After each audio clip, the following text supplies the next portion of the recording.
Parce que plus on est connecté, plus ça veut dire qu'il y a des personnes qui ont des difficultés à obtenir l'activité partielle. Alors, Ludovic, j'ai voulu faire cette réunion. Le but, c'est une série de 3 Zooms qu'on a fait consécutifs. Le premier était sur le fonds de solidarité, où était invité le directeur des services fiscaux. Le deuxième sur les prêts, donc PGE, prêts rebond et prêts résilience. Et finalement, cette troisième réunion qui vient clôturer cette série de 3 réunions qui sont sur l'activité partielle afin de voir ceux qui rencontrent quelques difficultés. C'est le moment où on peut essayer de voir qu'est-ce qui bloque. Donc, sans plus tarder, avant qu'on fasse un petit tour de ceux qui sont présents, Ludovic, je vous passe la parole. En ouvrant le micro, on ne vous voit pas, malheureusement.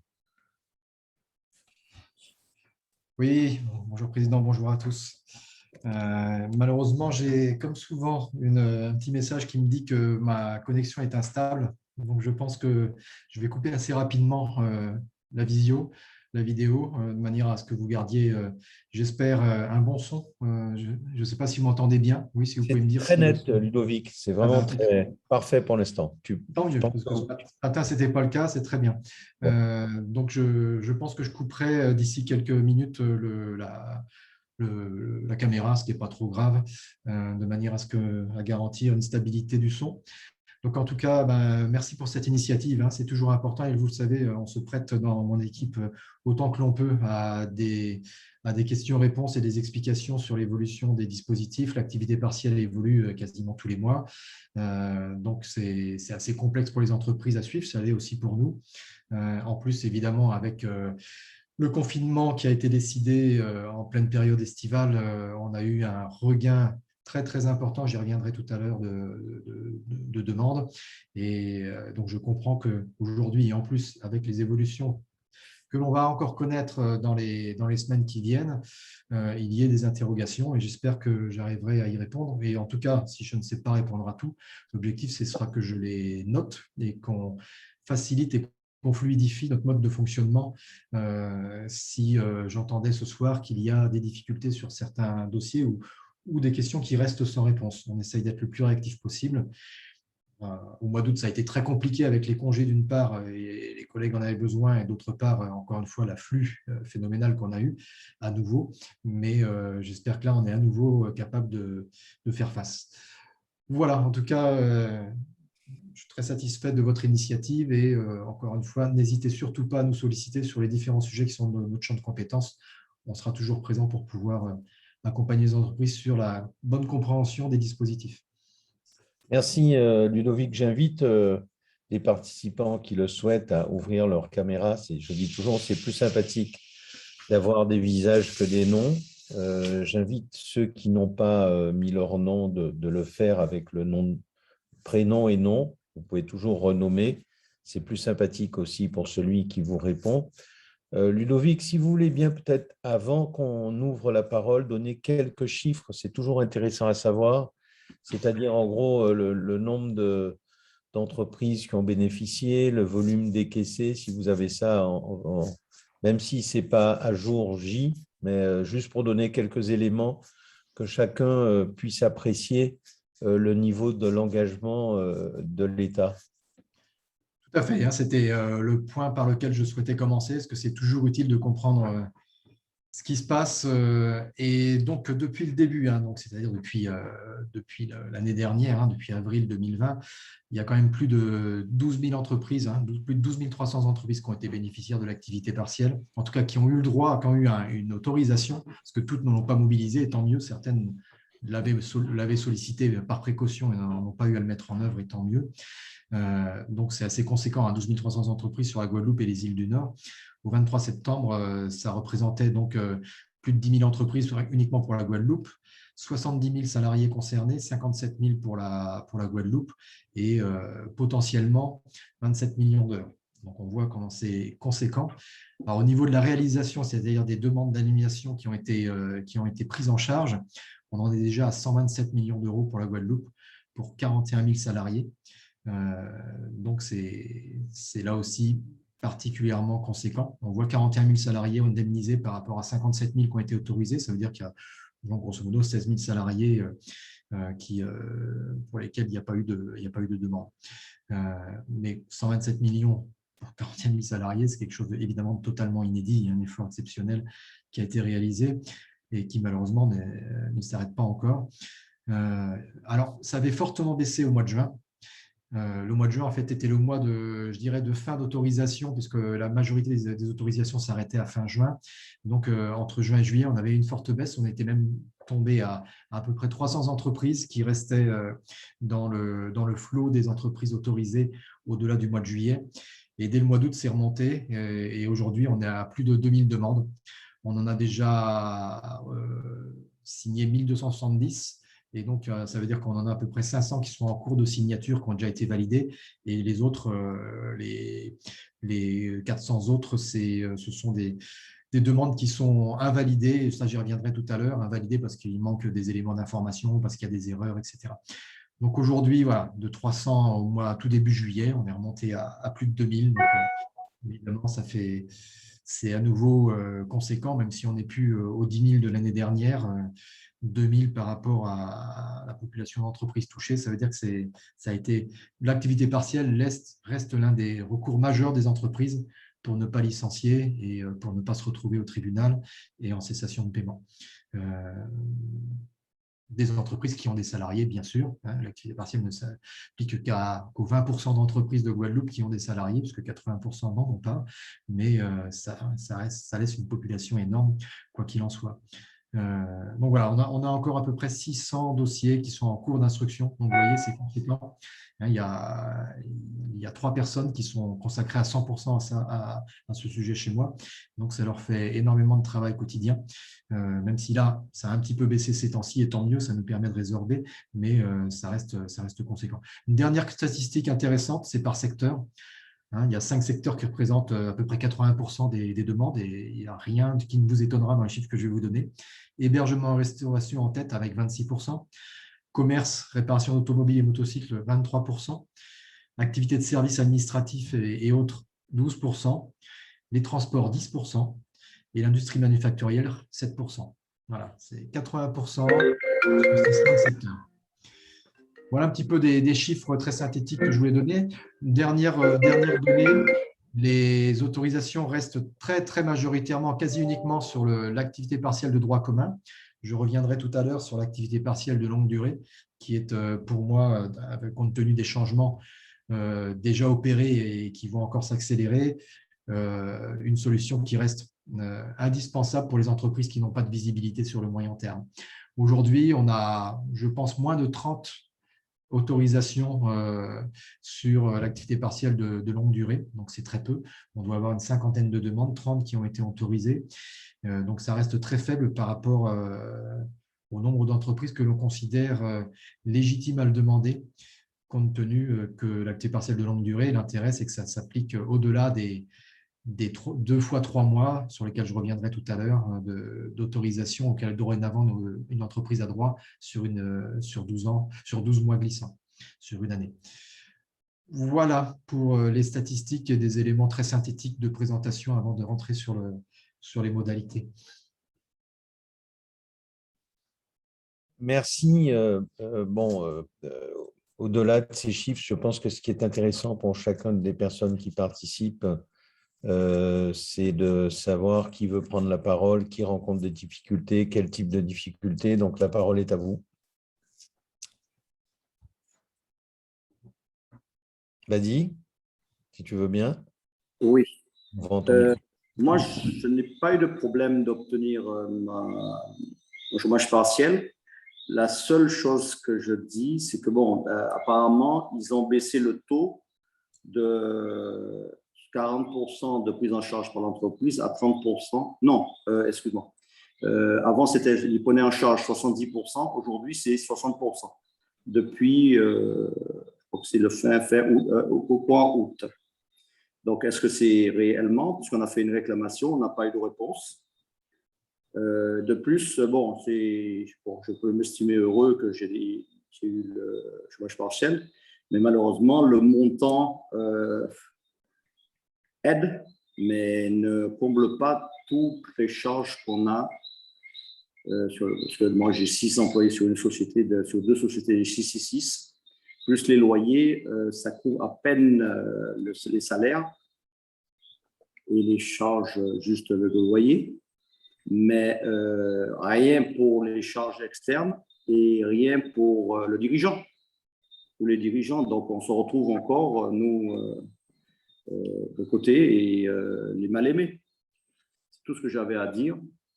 Mais est-ce que c'est normal qu'on soit passé de la prise en charge de 70 à 60% par l'État? Oui. On va prendre une autre question. Oui, si vous voulez répondre ou on prend un flot de questions. Malheureusement, Badi, je crains que le Ludovic qui est en charge ne va pas te dire si c'est normal ou pas normal, mais nous, on sait que ce n'est pas trop normal. Alors, je dis une chose juste pour les personnes qui sont présentes. Hein. Donc, Ludovic de Gaillarde, qui est en charge de ces dossiers et qui a toujours été notre référent, malheureusement, il ne s'agit pas de lui demander ce qu'il pense de tel ou tel dispositif, étant entendu que ce qui est important, c'est qu'on puisse faire fonctionner le dispositif tel qu'il a été pensé et que si on a des difficultés, on puisse voir comment on résout ces difficultés. Pour ce qui est de l'amélioration des dispositifs, en général, ce n'est pas dans cet environnement-là qu'on le discute, même si on peut faire effectivement remonter quelques suggestions à M. de Gaillarde qui lui-même peut les faire remonter au niveau de son administration centrale. Voilà, juste pour dire ça, parce que c'est difficile de demander c'est comme si vous demandiez au préfet qu'est-ce qu'il pense du gouvernement. Je pense que ça va être compliqué à ce qu'il réponde, quel que soit l'état de sa pensée. Amandine, oui, si vous avez une intervention, puis après, on va prendre 2-3 questions, c'est plus facile. Et puis après, M. de Gaillarde répondra. Oui, bonjour. Je voulais savoir, j'ai une demande d'indemnisation qui m'a été refusée sous prétexte que certains de mes taux étaient supérieurs à 70%. Mais en fait, quand on fait des recherches, quand on est en dessous de 8,11 € de l'heure, on doit appliquer justement le 8,11 € de l'heure. Donc, effectivement, dans ce cas-là, on ne respecte pas le taux de 70%, mais on reste dans les clous. Donc, je voulais savoir pourquoi est-ce que ma demande a été refusée alors que je suis restée dans les clous. Très bien. Peut-être vous répondez à ces 2 interventions. Je ne vois pas de main levée, Ludovic. Okay. Alors, tout d'abord, sur la première, ça va me permettre de refaire peut-être un point sur l'évolution des taux d'aide. Je le conçois tout à fait pas facile à suivre, hein, puisque ça a été un système en biseau à partir du mois de juin, de baisse des taux en fonction des profils d'entreprise et de leur situation, hein, c'est-à-dire secteur protégé, secteur non protégé. Dans les secteurs protégés, il y avait aussi les distinctions entre les entreprises fermées administrativement, les entreprises qui avaient perdu jusqu'à plus de 60% de leur chiffre d'affaires, etc. Donc, c'est vrai que ce n'est pas si facile que ça de s'y retrouver. Et les évolutions, en plus, ont été adaptées pour les Outre-mer à partir du moment où il y a eu le confinement. Donc, je ne connais pas, M. Badi, votre entreprise et sur quel secteur vous êtes et dans quelle situation.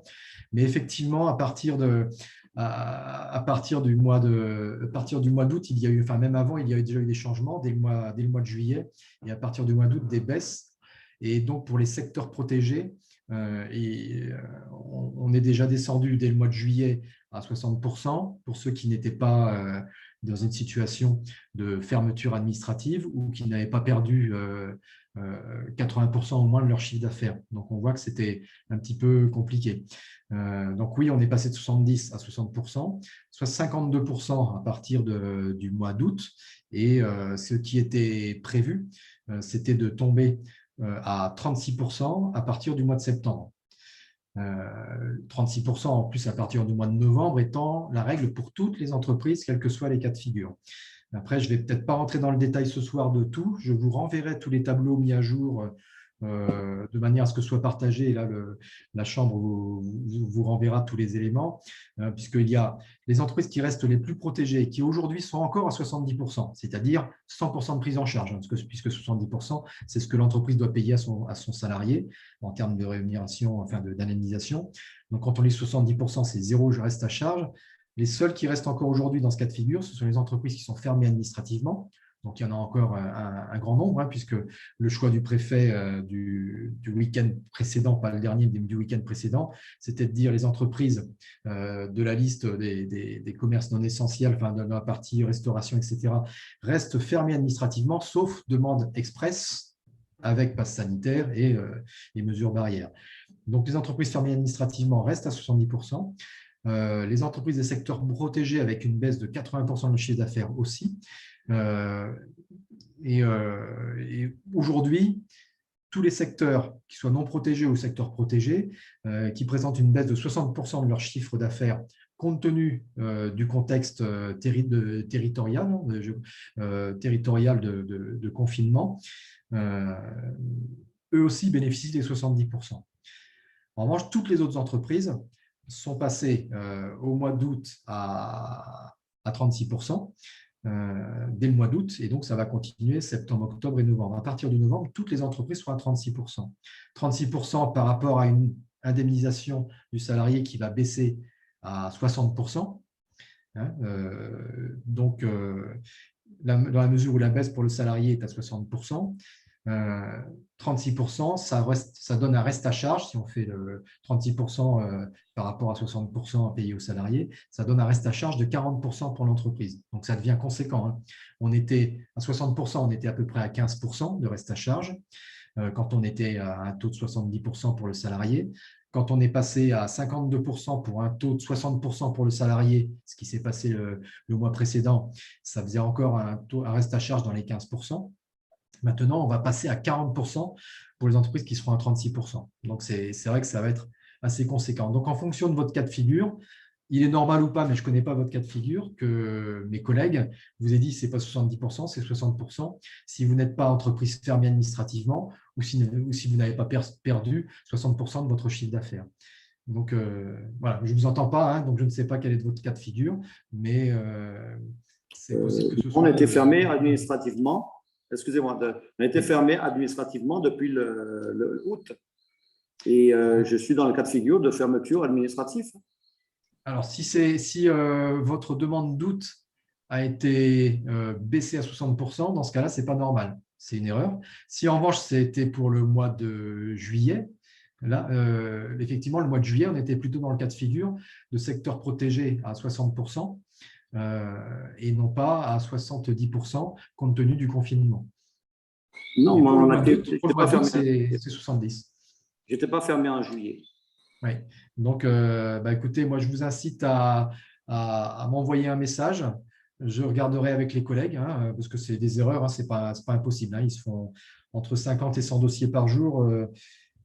C'est un travail que j'ai fait par le passé après Irma. Je sais combien c'est éprouvant et nécessairement le risque d'erreur, il existe. Ça, je ne vais évidemment pas le nier. Donc, moi, vu ce que vous me dites, oui, si vous êtes dans les entreprises qui sont fermées, c'est 70% qui s'appliquent au mois d'août. Il n'y a pas de problème.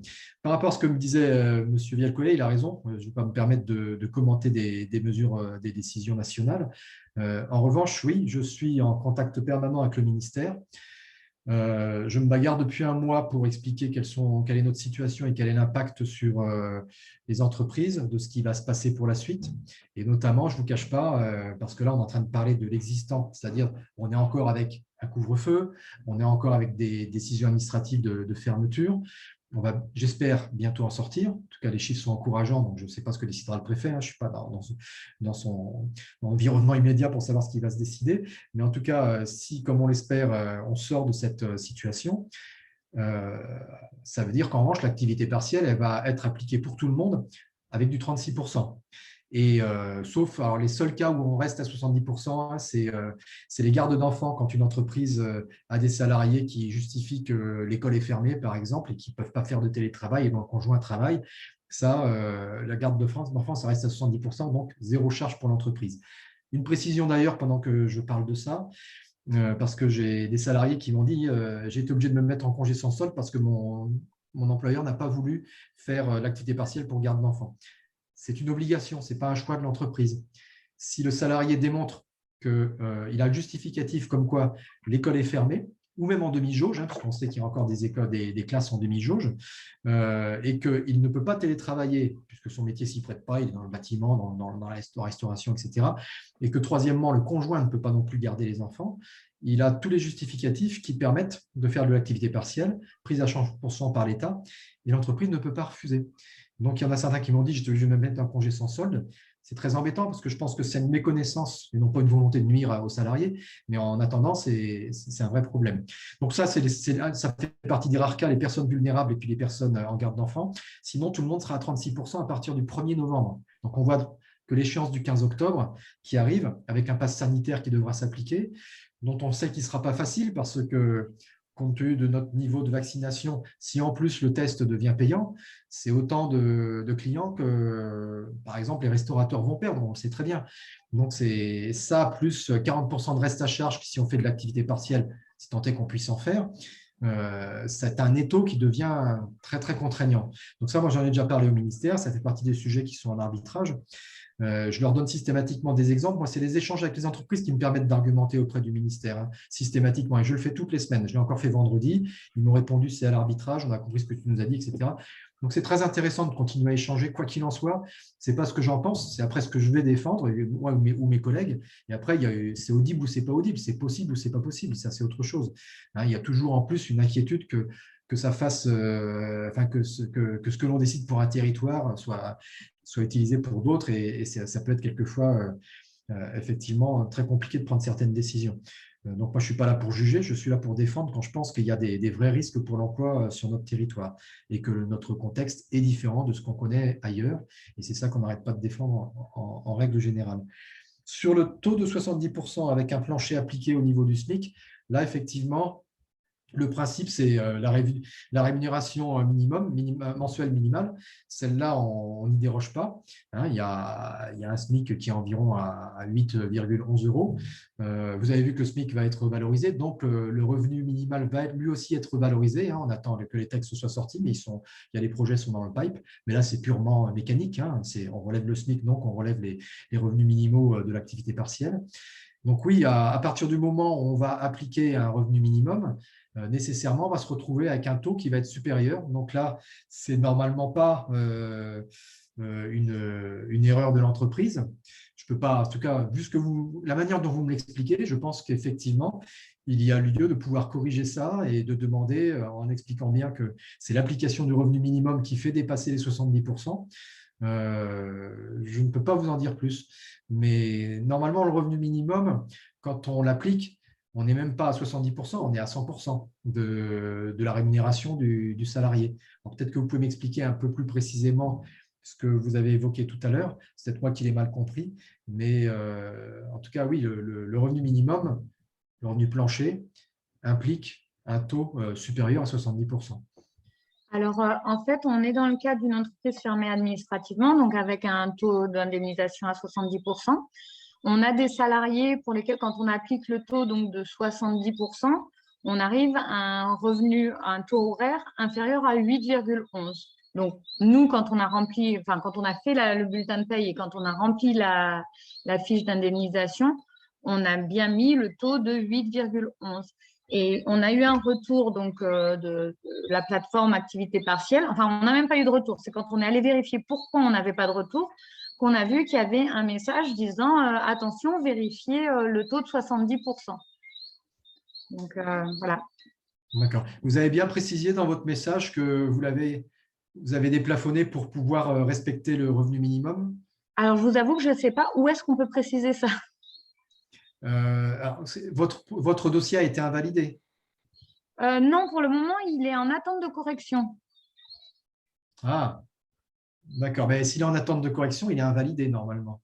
D'accord, il faudra que je revérifie. Pour faire une correction, on invalide. Nous, on n'a pas le choix. Quand on constate une erreur ou qu'on constate qu'il manque des pièces, on est obligé d'invalider parce que sinon, il y a un délai, un tacite. Si dans les 15 jours, on n'invalide pas, au bout de 15 jours, c'est un accord tacite. Donc, de toute façon, dès qu'on voit une anomalie, une erreur, un manque de justificatif, on invalide, ce qui permet à l'entreprise de reprendre la main, de corriger ou d'apporter les justificatifs nécessaires. Donc là, si c'est une correction qui est en attente, ça veut dire que vous êtes invalidé et vous pouvez écrire, vous pouvez refaire votre demande à l'identique en précisant bien en commentaire, puisque vous avez une case commentaire, que vous l'avez fait pour permettre de respecter le revenu minimum. Et là, je pense que ça ne devrait pas poser de problème. N'hésitez pas, pareil, à m'écrire si effectivement ça devait persister, mais je pense que c'est juste un recoupement qui n'a pas été fait sur le revenu minimum. Et si ce n'est pas ça, je verrai avec le collègue. Il y a ou alors il y a une explication, mais dans ce cas-là, c'est au cas par cas qu'il faut étudier le dossier. D'accord. Et on vous contacte comment, au cas où? Alors, moi, en ce qui me concerne, c'est ludovic.degaillande@dets.gouv.fr. Je pense que la CCI vous donnera. De toute façon, je vais vous donner un document, je vais vous transmettre un document dans lequel il y aura d'une part les coordonnées de tous mes collègues, ceux qu'il faut privilégier pour l'activité partielle, et les miens en cas d'arbitrage. Moi, il ne faut surtout pas m'embêter sur ce qui est le cœur de métier de mes collègues. En revanche, je suis tout à fait ouvert quand il y a des arbitrages, si ça s'enlise, si au bout de 2 fois, vous voyez qu'il y a toujours une incompréhension, c'est tout à fait normal de me solliciter et que je vois avec les collègues ou à quel niveau se situe cette incompréhension. Mais je vous donnerai ces éléments-là. Sinon, moi, c'est ludovic.degaillande. Puis après, pour tout le monde à la DETS, c'est dets.gouv.fr. D'accord. Merci. Merci Ludovic. Est-ce qu'il y a d'autres interventions, d'autres demandes, d'autres interrogations? Il suffit de lever la main. Et Ludovic, c'est plutôt bon signe. Hein? Oui, tant mieux s'il n'y a pas une avalanche de questions et d'embêtements pour les entreprises. Mais en revanche… je vois que Madame Anne-Rose… Allez-y alors, avant que je reprenne la parole. Monsieur, je ne sais pas. Oui, bonsoir Madame Anne-Rose, je suis restauratrice et ma question, je ne sais pas si vous pourrez y répondre, c'est pour savoir si le chômage partiel sera autorisé pour des employés qui ne veulent pas présenter de passe sanitaire. Alors là, la réponse est facile, malheureusement négative. Là, c'est clair et net, mais vous vous en doutez, compte tenu du forcing qui est fait pour… oui, je m'en doutais, mais c'était juste pour augmenter confirmer notre niveau de vaccination. Vous savez, comme moi, vos activités sont en péril tant qu'on n'a pas un taux de vaccination qui ne permettra pas d'éviter une 5e, une 6e vague, etc. Quand bien même la vaccination évitera pas tout, mais n'empêche que là, avec 42%, on est quand même encore trop faible pour réussir à être serein pour la suite. En tout cas, la réponse, on l'a clairement posée, elle est négative. Le pass sanitaire n'est pas un motif de recours à l'activité partielle. Et là, on ne parle même plus des taux, 36, 70%. Ce n'est pas un motif de recours à l'activité partielle. Le seul motif de recours à l'activité partielle qu'il pourra y avoir, c'est si vous démontrez justificatif à l'appui que le problème du pass sanitaire a entraîné un effondrement de votre chiffre d'affaires. Et là, on sera sur le motif économique. Si effectivement, ce que j'évoquais tout à l'heure, du fait que la moitié de la population n'est pas vaccinée et n'aurait pas de passe sanitaire le jour où les tests seraient payants, on va voir ce qui va se passer après le 15 octobre, combien ça coûtera. Mais en tout cas, ça pourrait entraîner que le pass sanitaire soit beaucoup plus compliqué à justifier à l'avenir. Ça voudrait dire que mécaniquement, les entreprises qui reçoivent des clients pourraient se priver de la moitié de leur clientèle. Donc évidemment que dans ce cas-là, ça pourrait être compliqué. Moi, je rencontre déjà des entreprises, y compris d'ailleurs des food trucks, qui n'ont pas cette contrainte du pass sanitaire, puisque c'est à l'extérieur, qui ont déjà perdu la moitié de leur clientèle parce que leurs clients ont changé leur pratique depuis quelques mois. Et donc, ils se retrouvent avec des pains qui vont montrer en me disant, voilà, tout ça, ça va partir à une association. C'est presque la moitié des pains que j'ai achetés parce que j'ai beaucoup moins de clients qu'avant. Et pourtant, au mois de septembre, ce n'est pas les touristes qui consommaient. Donc, on voit qu'il y a des changements de pratique dus à ce nouveau contexte. Par ailleurs, le pass sanitaire qui va peser aussi. Donc, on a conscience de tout ça. Résultat des courses, ce qu'il restera valable, c'est le motif économique s'il y a un effondrement du chiffre d'affaires. En revanche, le pass sanitaire lui-même, avec un salarié qui dit « moi, je n'ai pas de pass sanitaire » et puis une difficulté de recruter des salariés à cause de ce pass sanitaire, même chose, ce ne sera pas un motif d'activité partielle. Donc ça, il faut s'y préparer. Il faut trouver les alternatives parce que ça va être l'activité partielle ne sera pas l'outil pour pouvoir pallier cette difficulté. D'accord, en fait, je m'en doutais totalement, donc ça me permet de pouvoir me projeter par rapport à certains salariés, donc pas de souci. Ma deuxième question, vous y avez un peu répondu, mais c'est juste pour savoir ce sera quoi le taux exactement de chômage partiel lorsque l'activité est réduite, par exemple avec le couvre-feu, du coup on ne travaille pas le soir, ce qui réduit aussi l'effectif des employés. Est-ce qu'on sera sur le 36%? Si oui, à partir de quand? Voilà. Merci. Alors, très bien. C'est très bien parce que ça m'évite d'aller détailler tout ça. Tant qu'on est sous le coup du couvre-feu, effectivement, on est couvert pour pouvoir bénéficier du taux de 70%. À partir du moment où ça empêche le fonctionnement de l'entreprise. Pour une restauration, c'est évident. Okay. Pour un restaurant, c'est évident. Il y a en revanche des restaurants, on le sait, enfin, Jarry par exemple, qui ne sont ouverts que le midi, puisque eux, ils ne fonctionnent que grâce aux clients professionnels qui sont sur la zone. Et le soir, ils sont fermés. Donc ça, c'est autre chose. Ceux qui vivent de leur activité le soir, tant qu'il y a un couvre-feu, oui, vous restez à 70%. Le couvre-feu, on l'espère tous, va bientôt se lever. Et là, vous passerez à 36%, donc avec un reste à charge de 40%. Même si vous avez, attention, même si vous avez le motif économique d'effondrement de votre chiffre d'affaires, ce sera quand même du 36%. Toutes les entreprises seront à 36% à partir du 1er novembre. Et au 15 octobre, s'il n'y a plus de couvre-feu, s'il n'y a plus de mesures de confinement, s'il n'y a plus les 10 km, etc., tout ce qui nous contraint tous, mais en particulier vos activités, on va effectivement passer pour la grosse majorité des entreprises à 36%. Celles qui resteraient à 70%, c'est uniquement celles qui auraient des secteurs protégés. Donc, le restaurant est dans un secteur protégé avec une baisse de 80% de chiffre d'affaires. Donc, vous voyez, ça reste pour celles qui sont impactées de manière majeure. 80%, ça reste énorme. Ça reste la situation de la majorité, malheureusement, des entreprises qui sont dans des situations aujourd'hui de restrictions très fortes. Parfait. Merci beaucoup pour vos réponses. Merci Ludovic. Juste peut-être en complément, Anne-Rose, je voudrais juste vous dire 2-3 petites choses sur la restauration. Oui. La première chose, c'est que la restauration, tant qu'elle est contrainte par des mesures qui étaient avant, bien sûr, le confinement réduit, 10 km, couvre-feu, il est clair que nous sommes dans le secteur en plus protégé qui connaît des réductions de chiffre d'affaires massives eu égard au fait que nos clients sont restreints de leur liberté de venir chez nous, soit par une distance, soit par un horaire. Distance de 10 km, puisque au-delà de 10 km, la restauration, ce n'est pas comme si vous allez travailler, c'est un loisir. Et d'heures, puisqu'au-delà de 20 heures, vous ne pouvez pas, vous avez le couvre-feu. La deuxième chose, c'est que les personnes qui doivent présenter le pass sanitaire, n'oubliez pas, ce ne sont pas tous les employés de votre restaurant. C'est ceux qui sont en contact avec la clientèle, ce qui veut dire que le pass sanitaire ne peut pas être exigé pour des personnes en cuisine. D'accord. Qu'en est-il pour les personnes qui sont au bar, qui préparent les boissons si on a un bar ouvert? Alors, après, si vous voulez, il y a toujours le problème, par exemple, dans les hôtels, la réception, le bar, le petit déjeuner, il y a des choses qui ne sont pas très compréhensibles. Par exemple, les personnels qui font le petit déjeuner dans les hôtels ne sont pas assujettis au pass sanitaire, on ne comprend pas pourquoi. Les personnes qui seraient à la réception ne le sont pas non plus, puisqu'elles devraient avoir un vitrage les protégeant. Et donc, pour répondre directement à votre question, le bar, pour l'instant, qui bien sûr donne lieu au service, vous êtes toutes les personnes en salle sont contraintes à avoir le pass sanitaire. Je ne saurais pas vous répondre de façon formelle, mais celui qui est derrière un bar et qui n'a aucun contact avec un client, on pourrait imaginer qu'il n'est pas obligé d'avoir un pass sanitaire.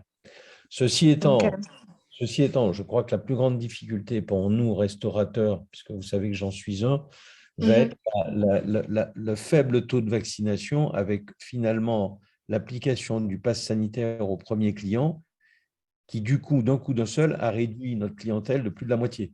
Donc, on a 2 fois trop de restaurants actuellement. Tout à fait.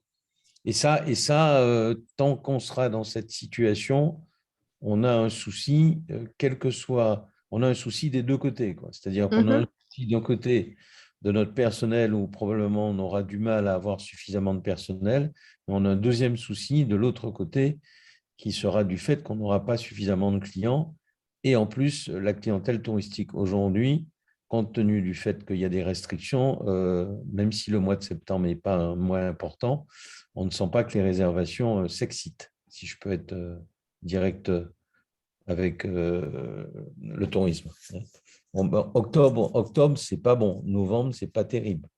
Exactement, d'accord. En tout cas, oui, donc pour la personne au bar, ça reste dans le flou pour l'instant. Moi, ce que j'avais compris, c'est que du coup, elle n'aurait pas besoin du pass, mais a priori, non. A priori, non. D'accord. Par contre, si votre barman sort de son bar, c'est toujours pareil, c'est quelle est la fonction du barman?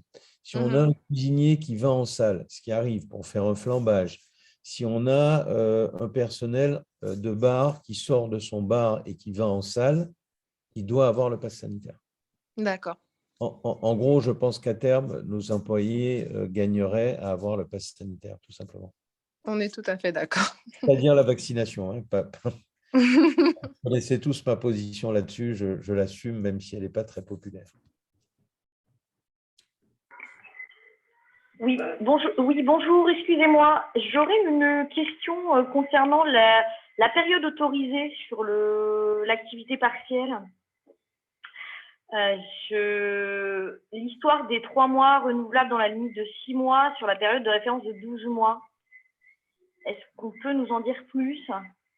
Oui, ça fait partie des 6 points que je souhaitais développer s'il n'y avait pas de questions, parce que c'est un sujet important et qui conduit d'ailleurs à inciter à passer à l'activité partielle de longue durée dans un contexte où on ne sait pas du tout ce qui va se passer par la suite, mais où en revanche, où effectivement, comme le dit M. Vial-Collet, on voit bien que ça ne redécolle pas du côté du tourisme extérieur. Donc, de toute façon, on n'aura pas le niveau d'activité de 2019 tout de suite.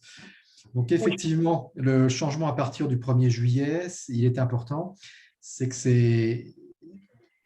ça se limite à des périodes de 3 mois maximum, 2 fois, sur les 12 mois glissants, ce que j'évoquais au tout début. Et qui ont déjà été utilisés alors, du coup, parce que qui ont déjà été utilisés. Parce que j'avais une demande, une acceptation du 1er mars au 31 août. Donc, ça fait déjà 6 mois. On l'a utilisé, j'ai une société de location de voitures. Nous l'avons utilisé en mars, avril, mai, juin. Et juillet, août, heureusement, on n'en a pas eu besoin. Donc là, elle s'est arrêtée. J'ai refait une demande jusqu'au 31 octobre, ce qui m'a été refusé. Parce qu'effectivement, j'ai dépassé les 6 mois. Même si je n'ai pas utilisé intégralement les heures demandées. Et malheureusement, septembre, on en a besoin parce qu'il n'y a rien. Octobre, ça s'annonce, comme disait M. Vial-Collet, plutôt pas très bien. Novembre, on n'a pas de perspective. Est-ce qu'on pourra demander une prolongation, même si on a déjà utilisé, parce qu'on a déjà eu une autorisation sur 6 mois?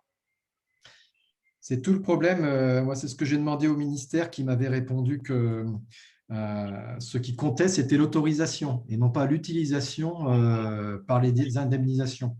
Donc, si vous avez une autorisation qui a couru jusqu'à fin août, cette autorisation, elle a déjà consommé 2 mois des 3 premiers mois possibles. C'est pour ça que ça a dû vous être refusé. En plus, on n'a pas la main, ça bloque de toute façon.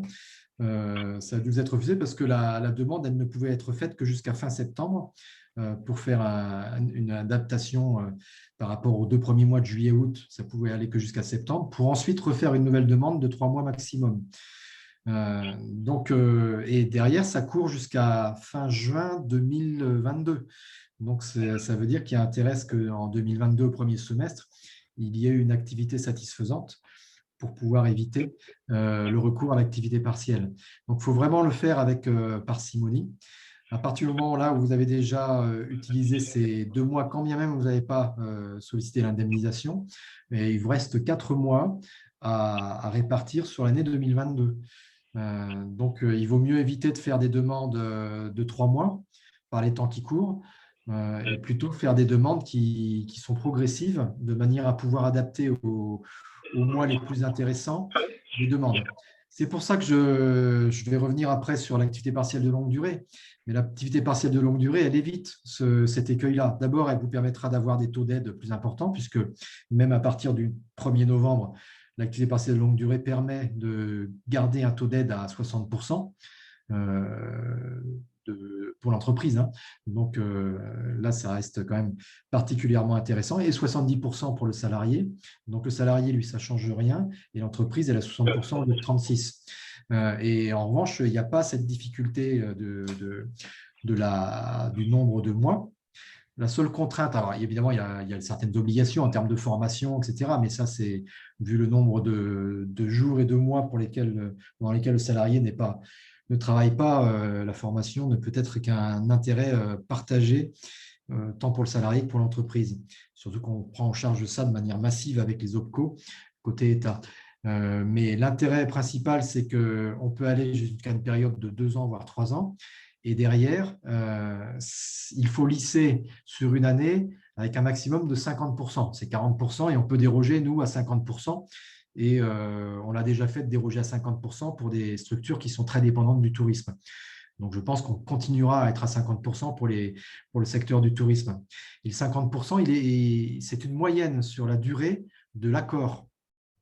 Donc, si vous prenez un accord de 2 ans, voire de 3 ans, ça veut dire que si vous êtes à 100% la 3e année, c'est sur les 2 premières années qu'il faut trouver l'équilibre. Donc, une première année qui serait à plus de 50% de manière importante, à un moment donné, ça va bloquer, mais on va réussir à faire des rééquilibrages sur les 3 années. Donc, c'est ce lissage sur la durée de l'accord qui permet d'y aller franco les mois où il n'y a vraiment pas du tout d'activité, les mois où il y a une très bonne activité, comme vous l'avez connu en juillet et malheureusement pas en août, eh bien, ça permet d'être à 0 activité partielle et de retrouver ces équilibres. Donc, j'espère que l'année prochaine, en décembre, janvier, on retrouvera un équilibre quand bien même on n'aurait pas le même niveau de touristes extérieurs. Mais l'activité partielle de longue durée, c'est à ça qu'elle va servir. C'est d'éviter cette histoire d'une part de 2 fois 3 mois et d'autre part de 36%. Donc, c'est pour des entreprises comme la vôtre, des petites entreprises qui n'ont aucune visibilité sur le long terme. Pour moi, il faut très vite là passer à l'activité partielle de longue durée. D'autant plus, alors je ne sais plus dans votre secteur d'activité, mais je crois que oui, qu'il y a de plus en plus d'accords d'entreprise, d'accords de convention nationale qui ont été validés. Et je rappelle que s'il y a une convention nationale, on peut passer par une décision unilatérale et non pas un accord d'entreprise en appliquant ce qui est dans la convention nationale. Il y en a dans l'hôtellerie dorénavant, ce n'est pas vieux, mais il y en a une, il y en a dans la restauration. La partie location de voiture, j'avoue que je ne sais plus, je ne l'ai pas sous les yeux, mon document, mais en tout cas, c'est de toute façon sur le site. Je ne sais pas si je l'ai là. Non, pas sous les yeux, mais donc l'activité partielle de longue durée, compte tenu du nombre d'accords qui ont été agréés depuis ces derniers mois, permet vraiment de passer à un dispositif qui est beaucoup plus allégé qu'il y a quelques mois, même au premier semestre de cette année. Donc, moi, je vous incite fortement à ça, parce que là, ce que vous m'évoquez, c'est qu'il ne vous reste plus que 4 mois à choisir sur les mois pour lesquels l'activité partielle va être la plus critique, ce qui n'est pas facile à partir du moment où on ne sait pas ce qui va se passer à partir du mois de novembre-décembre en termes de fréquentation des touristes extérieurs. Je ne comprends pas pourquoi vous me dites qu'il ne me reste que 4 mois. Parce que vous avez déjà juillet-août qui sont venus ponctionner les 6 mois. Quand bien même vous n'avez pas demandé d'indemnisation, vous aviez une autorisation. J'avais une autorisation effectivement du 1er mars au 31 août. Oui. D'accord. Donc là, j'ai eu un accord pour septembre, mais c'est un accord qui a été validé tacitement parce que vous avez dépassé les 15 jours. Oui. Ça, je vous rassure, on les regarde quand même, mais très souvent on laisse en tacite quand on a des afflux comme ça, parce que rien que pour celui qui vient valider, qui vient signer, que ce soit moi ou mes collègues, ça prend énormément de temps pour chaque dossier. Grosso modo, c'est 1 minute par dossier. Donc, quand on a des centaines par jour, c'est impossible de tout valider. Donc, nos collègues vérifient Et après, il y a une partie des dossiers qui passent en tacite parce que tout simplement, on n'a pas le temps de tout signer. Mais j'avais pas un reçu complet. Hein. Mon reçu, c'était validé. Oui, mais c'est juste pour vous dire, les septembre, Voilà. c'est parce que vous aviez déjà 2 mois. Et effectivement, automatiquement, vous ne pouvez pas aller au-delà des 3 mois, quand bien même vous ne mobilisiez pas l'indemnisation sur juillet-août. C'est ça la complexité. Et c'est ça que j'avais demandé que le ministère me confirme. Ils m'ont confirmé. À partir du moment où on a une autorisation, quand bien même on ne la mobilise pas en indemnisation, elle crame, entre guillemets, le droit aux 3 mois, même s'il n'y a pas eu de manière opérationnelle de l'activité partielle. Donc là, si en octobre, l'activité ne reprend pas, et ce que, à mon avis, elle ne reprendra pas énormément, je ne pourrais pas redemander une autorisation pour un mois. Il faut que là, je passe maintenant sur de la longue, le chômage, Si, vous pourrez, puisque vous avez le droit à 6 mois sur une année glissante. Donc, vous pouvez toujours faire le choix de faire un mois de plus au mois de novembre, mais ça veut dire qu'il ne vous restera plus que 2 mois sur des mois pour lesquels c'est la boule de cristal pour tout le monde. Et d'une part, ce sera qu'à 36%, et d'autre part, ça fonctionnera encore une fois un mois. Vous pouvez faire le choix de dire, tant que je peux, je continue à faire l'activité partielle de droit commun. C'était plus facile quand les taux étaient les mêmes. Quand on était à 70%, 60%, ça restait intéressant. Enfin, ce n'était pas très gênant, on va dire, de faire l'activité partielle de droit commun. Maintenant que ça tombe à 36%, franchement, ça devient assez tendu pour l'entreprise qui n'a pas du tout de revenus. Donc, c'est pour ça que je vous incite à passer à l'activité partielle de longue durée le plus vite possible. Où est-ce qu'on trouve toutes les informations concernant cette longue durée? On peut nous aider? Il y a quelque chose, il y a des gens à aller voir? Oui, alors moi je trouve que le question-réponse du ministère est très bien fait. Donc, si vous faites activité partielle de longue durée, vous tombez sur le site du ministère avec un question-réponse qui est très bien. Nous, on a fait quelque chose qui est simplifié, mais qui ne répond pas à tout. Derrière, oui, les collègues sont en discussion permanente avec les entreprises qui se lancent dans l'activité partielle de longue durée pour pouvoir faciliter la mise en œuvre, voire même une réunion de travail qui ne va pas durer trop longtemps pour se mettre d'accord sur tous les tenants et les aboutissants, toutes les exigences de ce dispositif. Encore une fois, la première chose à regarder sur le site du ministère, c'est s'il y a une convention nationale qui vous permet de ne pas passer par un accord d'entreprise, mais par une décision unilatérale, à condition qu'évidemment que les termes de l'accord vous satisfassent. Puisqu'en revanche, il faut respecter les termes de l'accord dans les différentes conditions qu'il impose, y compris sur la formation, etc.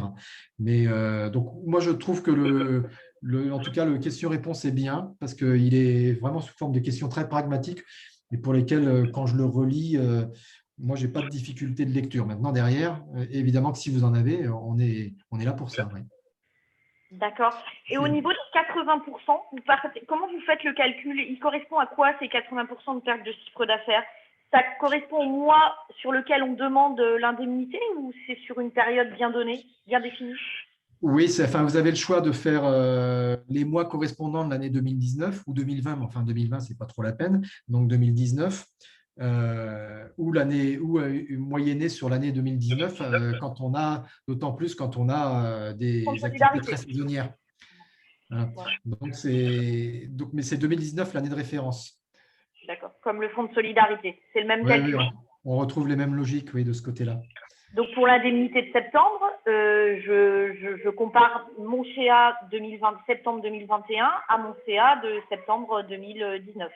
Voilà. D'accord, c'est bien ça. Donc, c'est le mois en cours. D'accord. Eh bien, parfait. Je vais regarder tout ça. Je vous remercie beaucoup. Merci Delphine. Est-ce qu'il y a d'autres interventions? Bon, Ludovic, j'avoue qu'à écouter, alors que j'y connais un petit peu quelque chose, à écouter vos explications sur le chômage longue durée et l'activité partielle, c'est pas simple. On avait eu l'occasion d'ailleurs d'une fois d'échanger là-dessus. Oui. D'autant plus que faire de la prévision de ce que va décider le gouvernement eu égard à la propagation du virus, je pense que lire dans une boule de cristal, c'est à peu près pareil.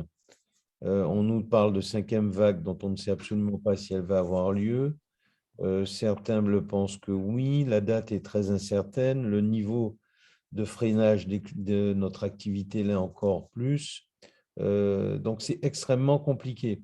Alors, la zone de prudence, elle est difficile à imaginer parce que d'un côté, les entreprises veulent se préserver au cas où, et dans le même temps, si elles se préservent et qu'elles n'utilisent pas, elles grillent quand même leur capacité à utiliser. Donc, c'est quand même pour le moins très compliqué. Moi, je pensais honnêtement que la limitation se faisait non pas par les périodes ouvertes, mais par les nombres d'heures consommées. Non, non, non, c'est pour ça que c'est pas simple et que c'est. Ouais, on voit bien que de toute façon, tout est incitatif à passer sur l'activité partielle de longue durée quand on n'a Sûr. aucune garantie sur ce qui va se passer. Et c'est le cas de beaucoup d'entreprises localement qui dépendent, en particulier celles qui dépendent du tourisme. C'est pour ça que dans l'activité partielle de longue durée, moi, on en avait discuté. La période dans laquelle on avait discuté, je comprenais tout à fait. Et d'autant plus qu'on était encore avec des taux qui permettaient de se passer Sûr. l'activité partielle de longue durée. Maintenant, avec un taux à 36%, très franchement, du 40% de reste à charge, c'est On n'est monstrueux pas- pour une entreprise qui n'a pas de ressources, quoi. Oui, Donc, Ludovic, on n'est pas, en ce qui concerne le tourisme, à 36% de reste à charge. Hein. à 40% de reste à charge pour le tourisme, 40%. vous y êtes au 1er novembre, On y est au comme toutes 1er les novembre. autres. Oui, non, mais là, Comme on est toutes en, les autres. on est en Voilà. septembre, il reste octobre. Voilà. C'est 1er pour ça que je novembre, disais à madame, je ne sais plus votre nom, excusez-moi, qu'elle pouvait encore se dire qu'elle faisait l'activité partielle de droit commun en septembre, en octobre, avec des taux qui restent favorables puisqu'on est touché par les mesures restrictives, donc c'est toujours du 70%. En revanche, à partir du 15 octobre ou du 1er novembre, où là, tout le monde sera à 36%, mais tout le monde, sauf à ce qu'effectivement, le préfet décide qu'on est toujours dans une situation de restriction, hein, et auquel cas, on continuera à bénéficier des 70% pour les entreprises concernées. Mais dans la perspective où on sort de ces mesures restrictives, et moi, ce que j'espère ardemment pour tout le monde, le 36% s'applique pour toutes les entreprises au 1er novembre. Donc là, je pense que 36% égale 40% de reste à charge. C'est suffisamment conséquent quand on n'a pas ou peu de recettes pour envisager le plus rapidement possible l'activité partielle de longue durée. C'est ça que je veux dire. L'activité partielle de longue durée, après, il ne faut pas raisonner effectivement, personne ne peut juger de ce qui se passera même en janvier prochain, on ne le sait pas. Ce n'est pas la peine, on ne le sait pas. Donc, tout le monde espère, mais à part espérer et puis se faire des projections, des hypothèses, on peut en faire 50 différentes. Pas la question. Donc, il faut plutôt passer un accord ou prendre une décision unilatérale qui est valable pour 2 ans, voire 3 ans, mais pour 2 ans déjà, de manière à se laisser de la marge et pas à avoir dans 6 mois, 8 mois à renégocier, parce qu'il faut renégocier ou discuter que ça avec les salariés, même si c'est une décision unilatérale, il faut bien en discuter avec eux avant. Donc, c'est 2 mois avant. Donc, autant se prendre de la durée. Par ailleurs, encore une fois, l'histoire des 50% s'applique sur la durée et ça permet là aussi de beaucoup plus facilement étaler ces 50% et de bénéficier d'une période, d'une conjoncture bien plus favorable, j'espère, dans 1 an pour pouvoir faire cet équilibre à 50%.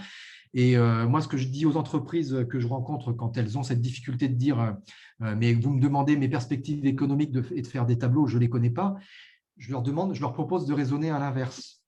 C'est de raisonner en chiffre d'affaires qui serait nécessaire pour remonter à ces 50% de moyenne. C'est-à-dire, je vais être à 0, je vais avoir une période où je serai à 40 ou à 50%, je vais avoir une période où je serai à 80% ou à 100%.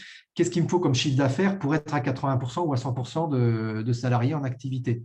Et c'est ça, cette perspective-là que je vais écrire, que vous allez nous envoyer, de manière à ce que si on se retrouve à nouveau dans une situation de crise forte et que ce chiffre d'affaires n'est pas au rendez-vous, on puisse ne pas vous imposer le remboursement des aides. Puisque le principe, pourquoi on vous demande un prévisionnel, ce n'est pas pour vous demander un exercice auquel personne n'est capable de se livrer aujourd'hui avec certitude, c'est pour permettre à l'entreprise, si le chiffre d'affaires n'est pas réalisé, si la rentabilité n'est pas au rendez-vous, de demander dérogatoirement une autorisation de ne pas rembourser ce qu'elle a touché. Parce que sinon, c'est un remboursement si on ne fait pas ce qu'on avait dit que l'on ferait. Donc, le prévisionnel, il vaut mieux le faire à l'inverse. De quoi j'aurais besoin comme chiffre d'affaires pour pouvoir avoir mes salariés au mois, je dis n'importe quoi, de juin 2022 à hauteur de 66% ou 80% d'activité. Vous voyez, il faut raisonner à l'inverse pour pouvoir dire c'est ce chiffre d'affaires-là qu'il me faudrait, mais dire je vais avoir ce chiffre d'affaires-là en juin, je ne vois pas qui est capable d'écrire ça aujourd'hui avec toutes les incertitudes sanitaires qui pèsent sur sur nos contrées. Donc, voilà, moi, ce que je conseille aux entreprises à chaque fois, ce n'est pas un exercice facile non plus, mais au moins, ça permet, mais bon, avec l'expert comptable, c'est gérable, mais ça permet de se donner plus de garanties et nous, d'avoir quelque chose d'objectivé. Le jour où l'entreprise dira « je ne suis pas capable de rembourser les aides que j'ai eues, j'en sors du truc, mais je ne suis pas capable. » Et voilà pourquoi. Donc, c'est important d'avoir cet exercice de réaliser de manière la plus logique possible, c'est-à-dire bien lier la masse salariale que va coûter des salariés à une moyenne de 50% de temps de travail, puisque c'est ça qui est demandé sur une durée, en fonction de quel chiffre d'affaires il faut pour couvrir cette masse salariale. Voilà.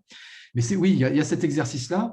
Les entreprises qui ne le font pas, elles s'exposent à plus de risques d'être obligées de rembourser si elles sont obligées de licencier un jour, alors que l'objectif que l'on a, c'est d'éviter le licenciement. Il y a des entreprises qui ne pourront peut-être pas éviter le licenciement. En revanche, le jour où elles licencieront des salariés qui étaient protégés par l'accord ou par la décision unilatérale, si la situation économique n'est pas du tout celle qui était prévue, on pourra dérogatoirement éviter le remboursement des aides. Parce que le remboursement des aides d'une entreprise qui est obligée de licencier, ça veut dire qu'on l'emmène encore plus loin dans les difficultés auxquelles elle se confronte. Donc, personne ne le souhaite. Mais en même temps, c'est voilà la règle du jeu telle qu'elle existe dans ce système d'activité partielle de longue durée.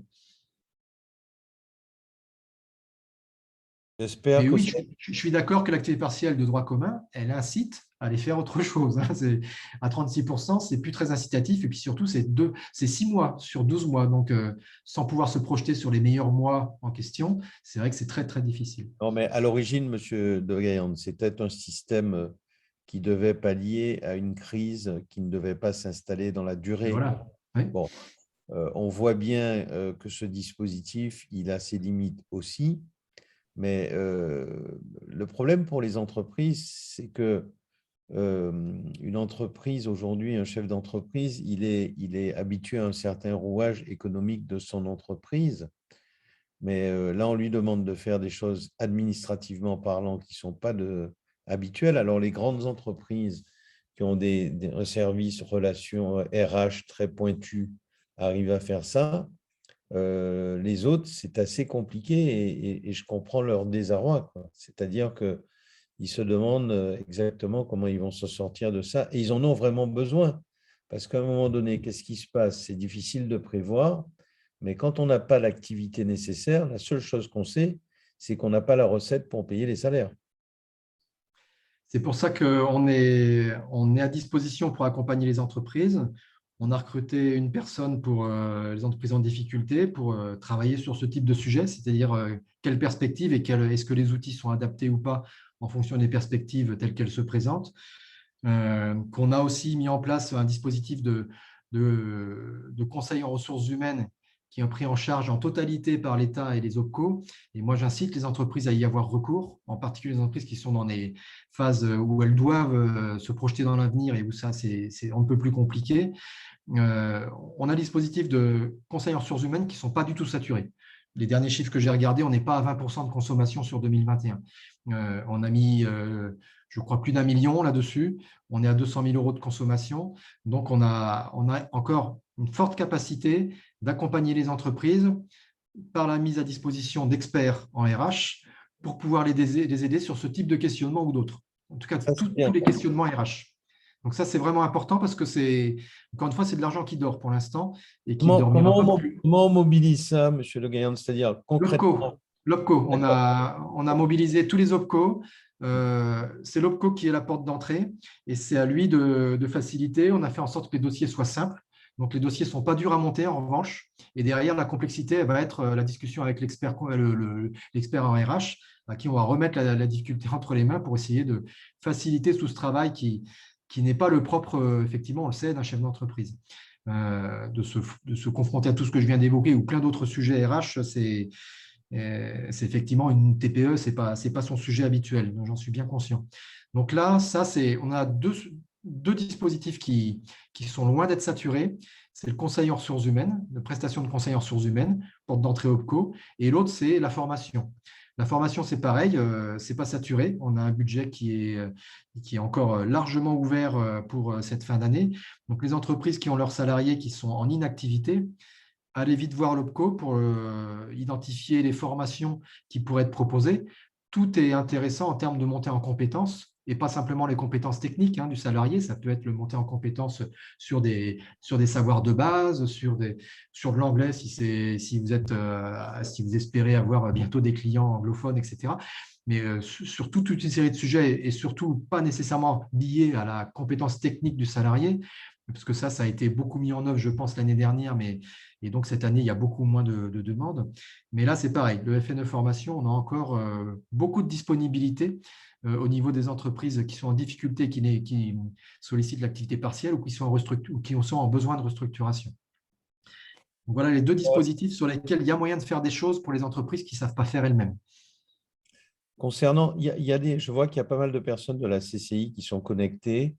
Est-ce que quelqu'un peut me renseigner pour savoir si, vous avez des demandes des entreprises pour du conseil en RH et deux, est-ce qu'on a également des demandes de formation pour des entreprises qui ont une activité restreinte et qui souhaiteraient profiter de cette occasion pour faire de la formation pour leur personnel?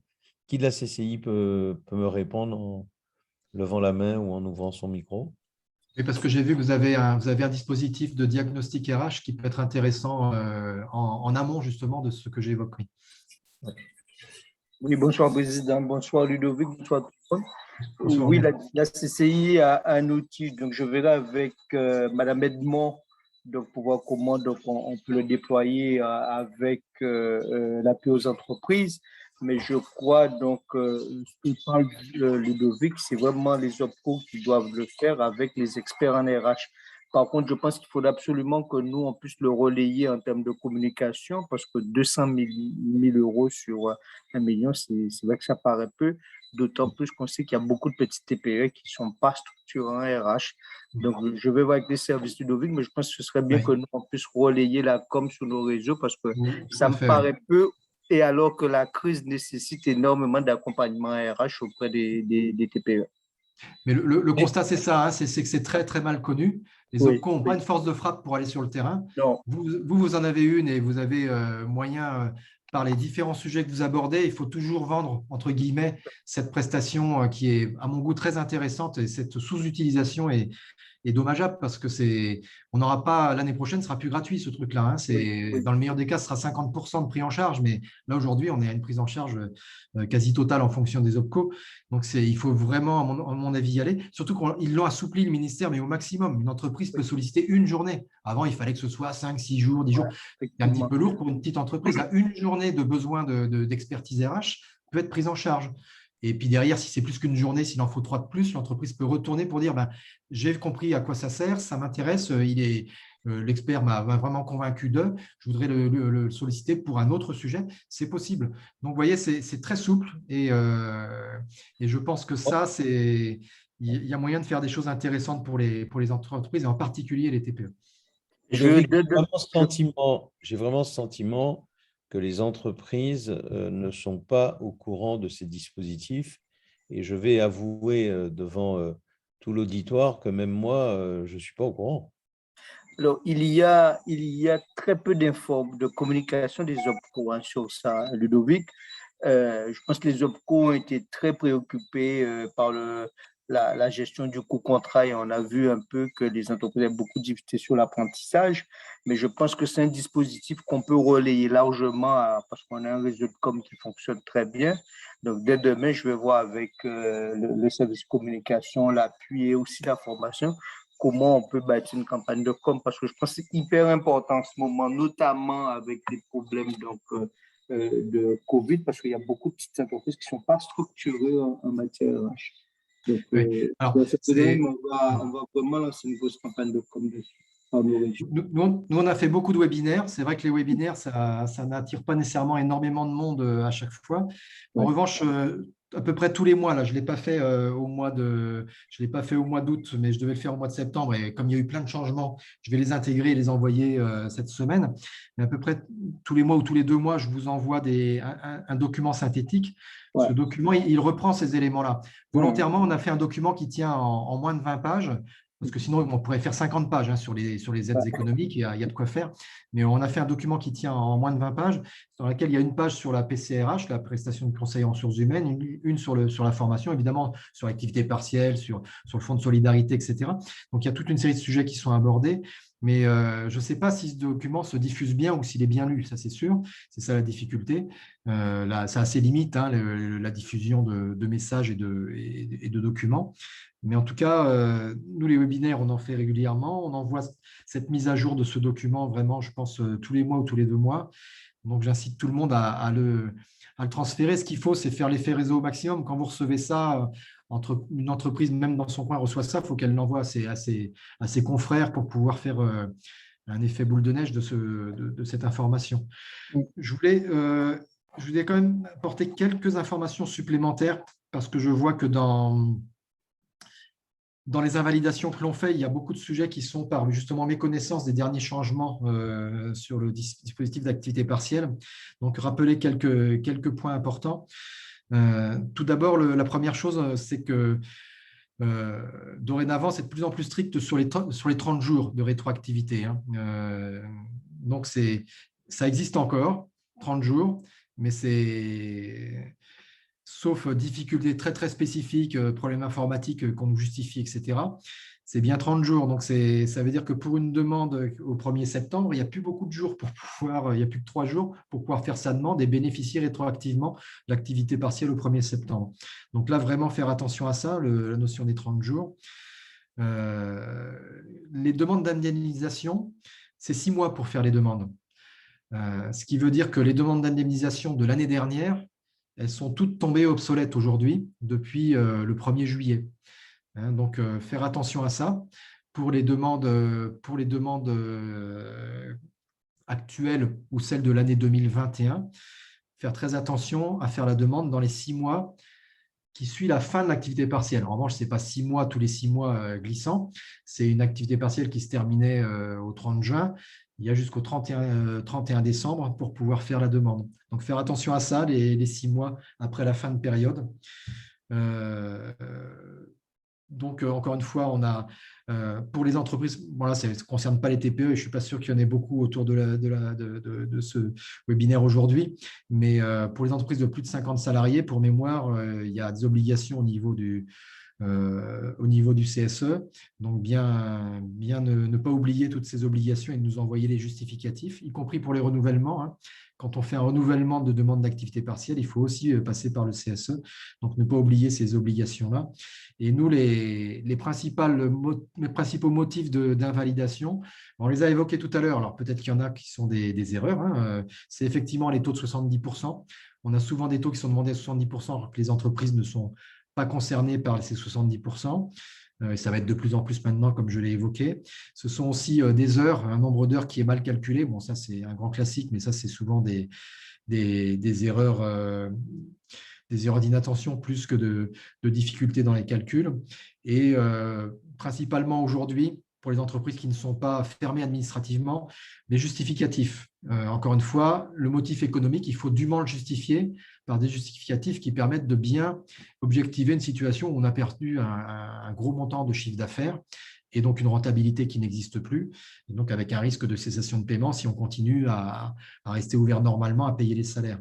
Donc ça, il nous faut les justificatifs. Il y en a, quand on est fermé administrativement, il n'y a pas besoin de justificatif. Quand on ne l'est pas, nous, on ne peut pas deviner la situation. Une situation peut être totalement différente d'une ville ou d'une position à une autre pour une même activité, et encore plus d'une activité à une autre.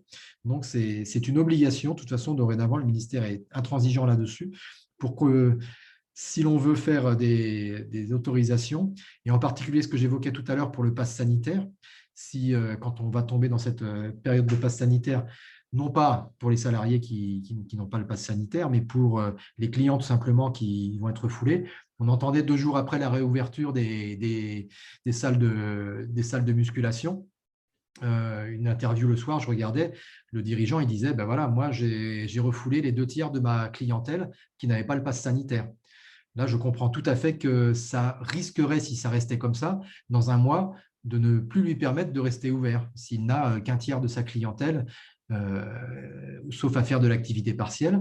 Mais or, nous, on va lui refuser sur le motif pass sanitaire. Il va falloir qu'il justifie, qu'il argumente et qu'il apporte tous les documents nécessaires pour nous montrer que c'est parce qu'il y a une chute forte du chiffre d'affaires qu'il est obligé à nouveau d'avoir recours à l'activité partielle alors qu'il avait essayé de s'en sortir dès qu'il a pu la semaine dernière. Ouais, donc ouais, ça, c'est un point important parce qu'on a beaucoup de refus du fait qu'on manque d'argumentaire et de documents justificatifs. Oui, Amandine?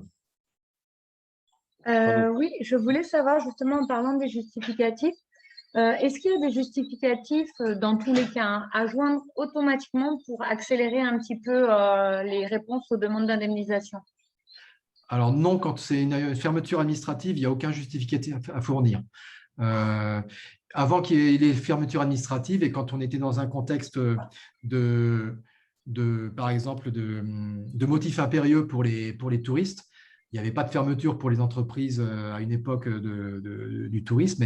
Et là, pour certaines, on ne demandait pas des justificatifs très poussés parce qu'on savait qu'elles étaient tellement dépendantes du tourisme extérieur compte tenu de leur activité et de leur positionnement géographique qu'on n'avait pas besoin qu'on nous écrive un roman attesté par le commissaire aux comptes ou l'expert comptable pour pouvoir accorder ça.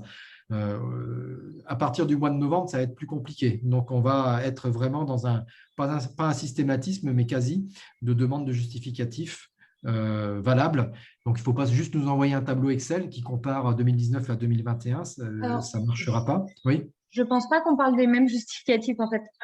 J'ai un cas, justement, toujours le même cas de fermeture administrative, où on me demande donc les bulletins de salaire et les horaires, en fait, le tableau des horaires qui est de répartition, pardon, des horaires entre activité partielle et travail normal. Je voulais savoir si ces documents sont à fournir automatiquement, histoire de faciliter les choses, on les prépare en amont. Et si oui, est-ce qu'il y en a d'autres? Encore une fois, quand c'est une fermeture administrative, c'est rare qu'on demande ces documents-là. Ils ont été demandés. Ouais, je ne sais pas quel cas de figure. On a des cas de figure où moi-même, j'ai dit aux collègues, pour se sortir de telle ou telle difficulté, que je ne vais pas évoquer parce c'est à peu près toutes les semaines, presque tous les jours qu'on évoque des cas particuliers. Je leur ai dit, la seule solution, c'est de demander tel document, donc oui, des fois des bulletins de salaire, ou tel document qui justifie que effectivement l'ensemble des salariés sont bien concernés par l'activité partielle et pas qu'une frange unique. Ce qui nous est arrivé, c'est des salariés eux-mêmes qui sont venus nous voir en nous disant mais pourquoi moi j'ai l'activité partielle et pas le collègue qui fait la même chose. Effectivement, ça c'est interdit. Par exemple, de dire je vais faire l'activité partielle sur le salaire le plus important et celui qui est payé moins cher, je vais continuer à le faire travailler. Ce n'est pas autorisé ce genre de choses. Il faut qu'il y ait effectivement que si on a un moyen de mettre au travail certains salariés, ça tourne et qu'il y ait une égalité de traitement des salariés à compétences égales. On ne va pas en revanche demander à quelqu'un qui n'a pas du tout la compétence de venir travailler à la place de son collègue. Mais quand on a la même compétence, oui, et donc quand on a des signalements de ce type-là par des salariés, oui, on demande des justificatifs supplémentaires qu'on n'a pas l'habitude de demander. Pour ça, je vous dis, il y a autant de cas particuliers, donc ce n'est pas très facile. Pour une fermeture administrative, ce n'est pas habituel en tout cas, sauf situation spécifique que je ne connais pas, que l'on demande les bulletins de salaire. Je vois rien de spécifique, mais en tout cas, je sais maintenant que ce n'est pas automatique. Non, ce n'est pas automatique, mais si. Encore une fois, écrivez-moi, puis je regarderai. La plupart du temps, il n'y a pas d'erreur quand j'interviens auprès des collègues, mais il y en a quelquefois. La semaine dernière, on en a constaté ensemble et donc dans ce cas-là, ils corrigent sans problème. D'accord. Ce n'était pas un problème de les fournir, mais juste savoir si je les prépare en amont ou pas. Non, ce n'est pas une obligation. Il n'y a pas ce type de… Les bulletins de salaire, on va les demander quand on fait des contrôles sur les indemnisations elles-mêmes, mais pas sur les autorisations. Et sur les indemnisations, ce n'est pas systématique non plus qu'on les demande, sauf quand on a des doutes justement sur les problématiques de niveau de salaire. Il est arrivé qu'on soit étonné par des niveaux de salaire sur certaines activités par des TPE, quand on les compare à d'autres entreprises du même type. Et auquel cas, oui, on va un petit peu plus creuser et faire un contrôle. Je ne vais pas vous cacher qu'on a quand même beaucoup de fraude. Vous voyez que je n'ai pas abordé le sujet jusqu'ici, mais c'est malheureusement un constat. Hein, on a beaucoup de fraudes, donc du coup, moi j'ai des collègues qui sont spécialisés dans le contrôle a posteriori, hein, pour pouvoir déceler et éviter la fraude massive qu'on a connue l'année dernière et qui est bien moindre cette année, mais qui continue encore. Faites attention, d'ailleurs, je crois que c'est sur le site quand on s'inscrit à l'hameçonnage, hein, qui est une grande spécialité, où il y a des entreprises qui se font passer pour l'ASP. Faites très attention à ça, hein, ne donnez jamais, mais ça, je pense que vous faites attention, mais ne donnez jamais vos coordonnées, encore moins des RIB, etc.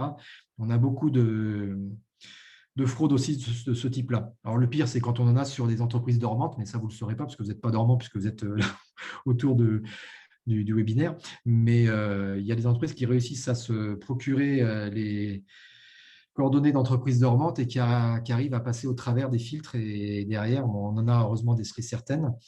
Mais je suis convaincu qu'il y en a qu'on n'a pas nécessairement décelé parmi les 10 000 que je vous ai évoqués tout à l'heure.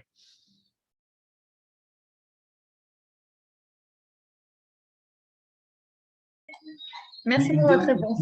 Une dernière erreur que l'on a constatée aussi dans les APLD, les activités partielles de longue durée, on s'est aperçu qu'il y en a qui n'en sont pas.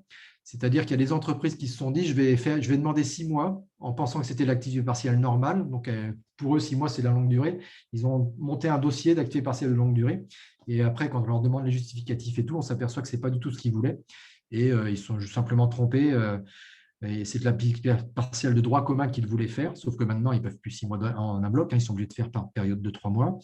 Mais là aussi, faire attention au terme activité partielle de longue durée, ce n'est pas du tout le même régime d'activité partielle. Ce ne sont pas du tout ni les mêmes conditions, ni les mêmes modalités.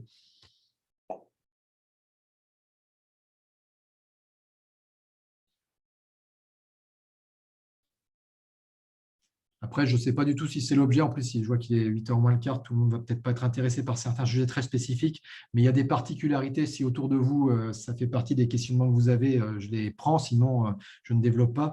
Il y a des particularités sur les saisonniers, il y a des particularités sur le travail temporaire, il y a des particularités sur les associations.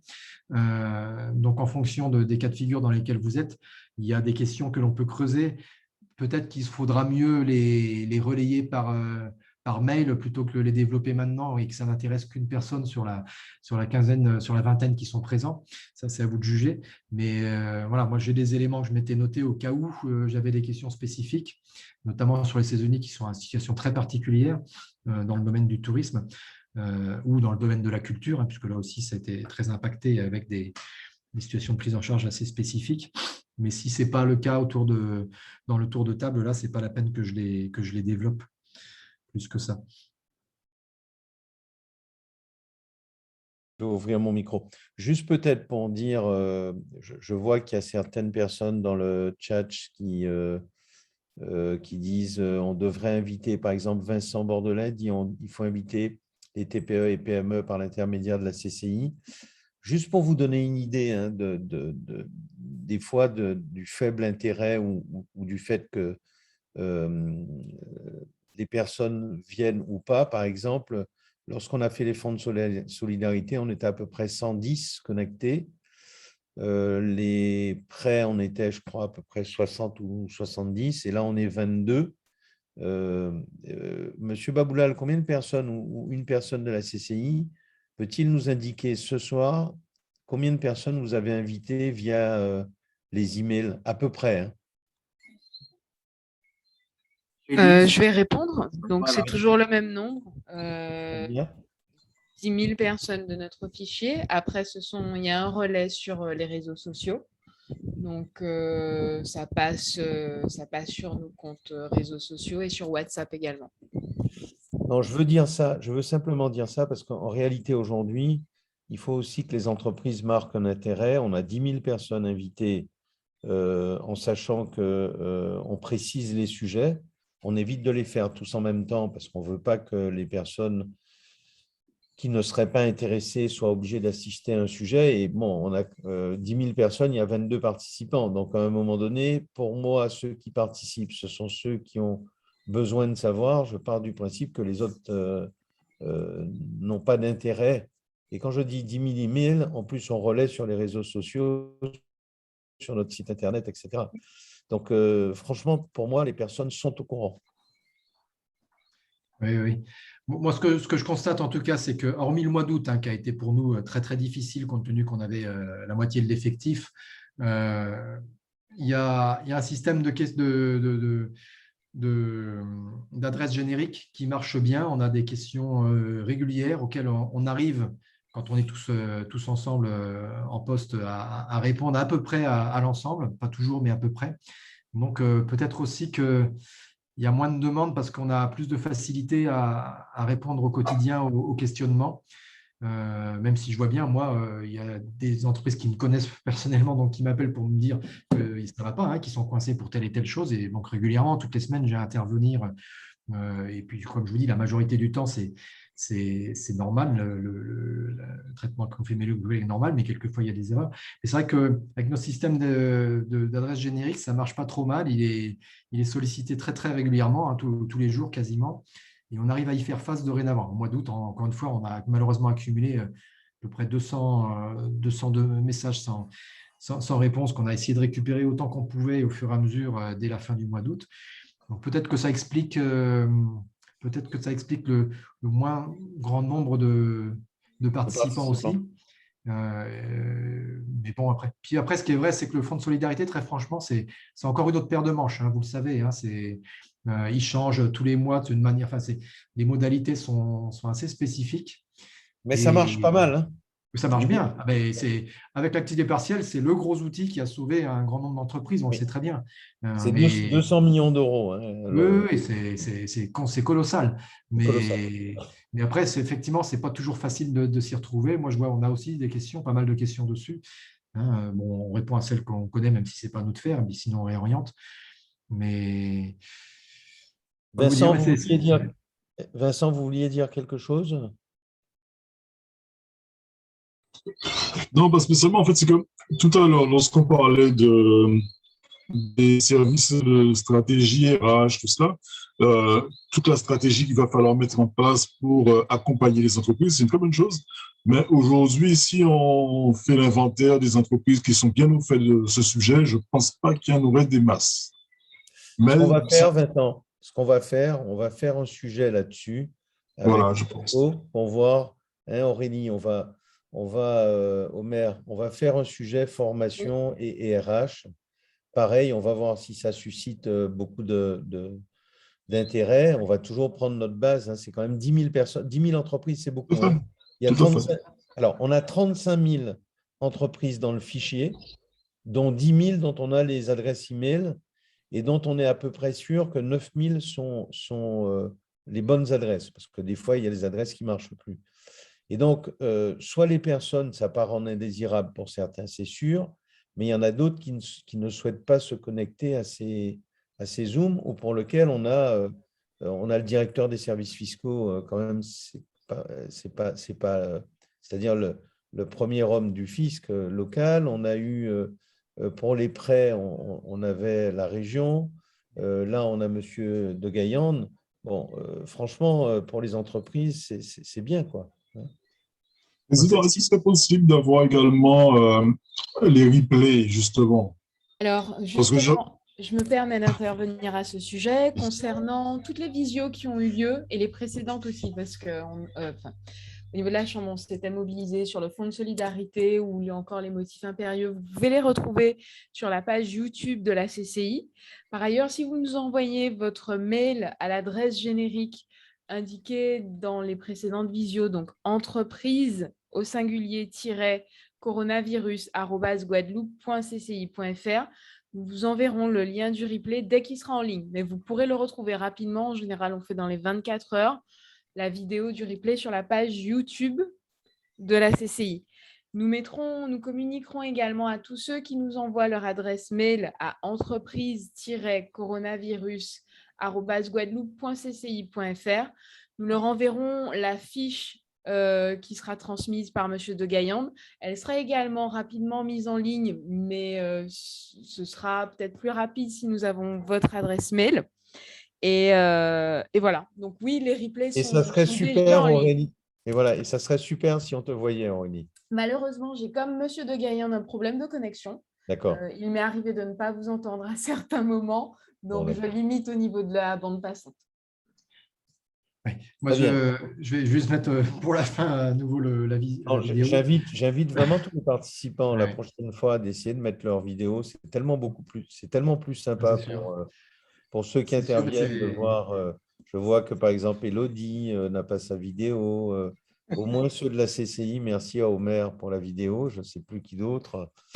Aurella, je ne sais pas. Et Bon.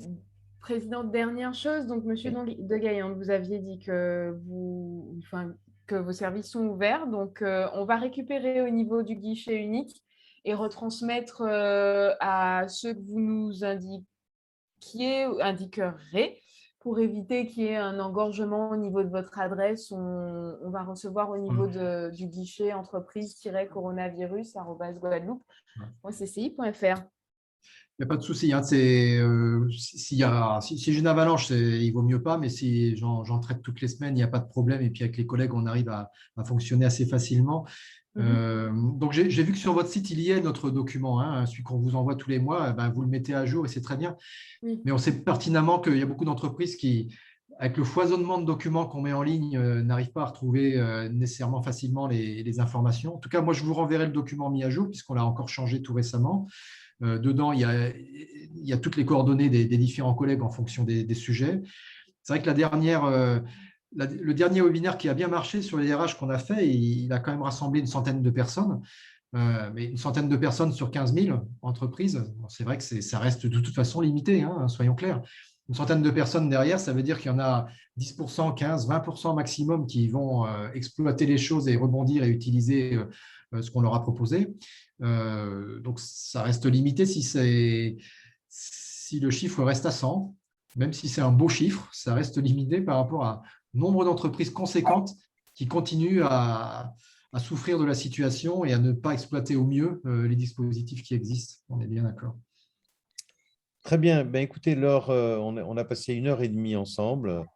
Je voulais tout d'abord vous remercier, Ludovic, pour votre disponibilité. Je vois que M. Patrick Oudin est aussi connecté et le remercier d'être avec nous. Je peux lui laisser, s'il le souhaite, dire 2 mots aux entreprises qui sont là. Oui, bonjour Monsieur le Président, bonjour Ludovic, bonjour Messieurs, Mesdames les chefs d'entreprise. Comme vous, j'ai écouté avec beaucoup d'attention les informations par Ludovic de Gaillan. On voit que c'est très très technique et il faudrait quasiment à nouveau relire les informations pour bien s'en imprégner. C'est très compliqué, comme Ludovic l'a parfaitement démontré. Il faut être particulièrement vigilant sur cette méthodologie pour éviter aux entreprises de se retrouver dans des situations vraiment difficiles. Pour ce qui me concerne, évidemment, je suis en appui auprès des entreprises pour les accompagner dans ces démarches, pour les accompagner effectivement dans leur élément stratégique. Pour celles qui me connaissent, savent effectivement donc, le niveau de degré que je peux apporter comme service. Hein. Donc, c'est vrai que je m'amuse souvent à faire des 360 degrés avec les chefs d'entreprise. Donc, ça peut être pertinent également pour permettre à l'entreprise de prendre de la hauteur, de prendre de l'altitude pour voir toutes les solutions qui peuvent être intéressantes pour elle. Et j'en profite, si vous êtes d'accord, si vous en êtes d'accord, Monsieur le Président, de rappeler qu'on se voit ce jeudi-là à 16h30. On a une réunion importante puisqu'on met en place ce comité départemental de sortie de crise. Alors, effectivement, il y a le mot sortie de crise dans l'intitulé de cette réunion, mais comme vous l'avez dit, en permanence,